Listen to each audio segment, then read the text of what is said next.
I'm Lee Ellis, author of Love the One You're With. This is my new book. It's out in Barnes& and Noble and it's on Amazon. You're about to hear a sample of the first chapter, which is Where Did the Spark Go? Chapter 1. Where did the spark go? Experts on romance say for a happy marriage there has to be more than a passionate love. For a lasting union, they insist there must be a genuine liking for each other, which in my book is a good definition for friendship. Marilyn Monroe. Tammy met Chad at a party during her senior year in college. She was immediately attracted to him, and he asked her out on a date. She was nervous at first, but they had so much in common that conversation was easy. They became inseparable in a very short amount of time, and when they weren't together, Tammy couldn't stop thinking about Chad. They emailed and texted even when they were supposed to be studying or working. When Tammy talked about Chad, her face lit up, and she was sure this is what it means to fall in love. Chad felt the same way, and shortly after graduation, he proposed. The wedding was perfect, but not as perfect as the honeymoon. They just couldn't get enough of each other. But a few months later, life seemed to be getting in the way of their relationship and passion. They were both working long hours, and their hours did not always coincide, so they didn't see each other as much as they did before they got married. When they did spend time together, they didn't have as much to talk about as they once did. They also didn't seem as passionate in the bedroom, and their sex life suffered.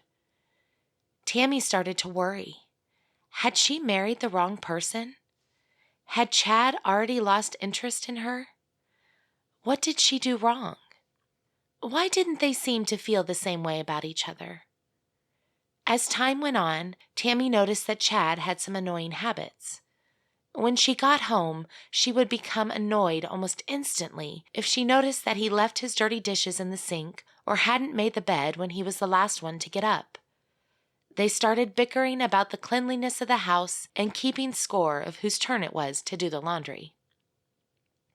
Falling in love. When I ask my clients to tell me about how they first met their partners, their faces almost invariably light up.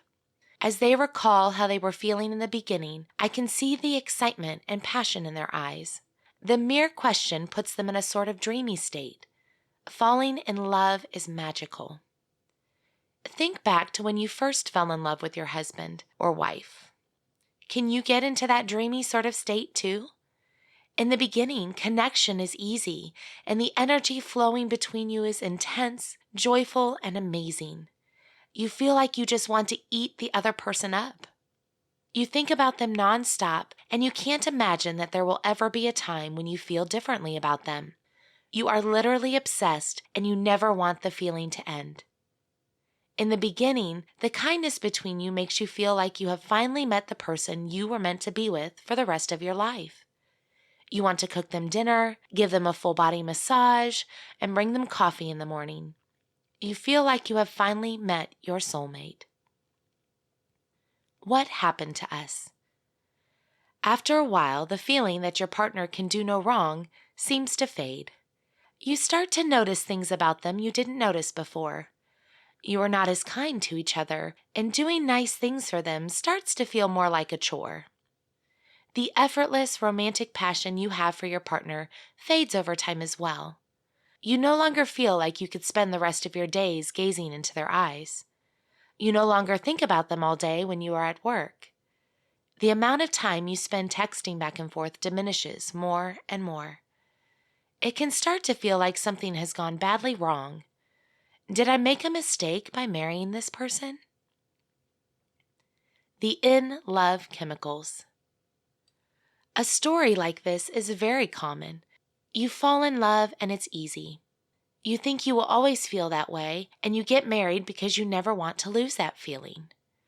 What you were never taught before you fell in love is that the feeling of in love is actually caused by a flood of feel-good chemicals secreted by the body. Specifically, these chemicals include dopamine, adrenaline, and norepinephrine. The dopamine makes you feel euphoric. The adrenaline and norepinephrine make you have those obsessive feelings that are responsible for you thinking about the other person nonstop and wanting to spend every moment with them. They also increase your sex drive and attraction. This falls into that category of you were made that way to make sure you procreate. What do you think happens to those chemicals over a period of time? They go back to normal levels. So, because you don't have that same euphoric feeling anymore, and you are no longer obsessed and preoccupied with thinking about the other person and wanting to have sex all the time, you think something is wrong. You might even think you married the wrong person. The truth is that the passionate love you feel for your partner at the beginning matures to a healthy, stable companionship over time if it is nurtured. You can make that happen by doing the things I recommend in this book, and you can have times where you feel that spark again. You can have a deeper love than you ever imagined possible, and even feel like you're in love with life.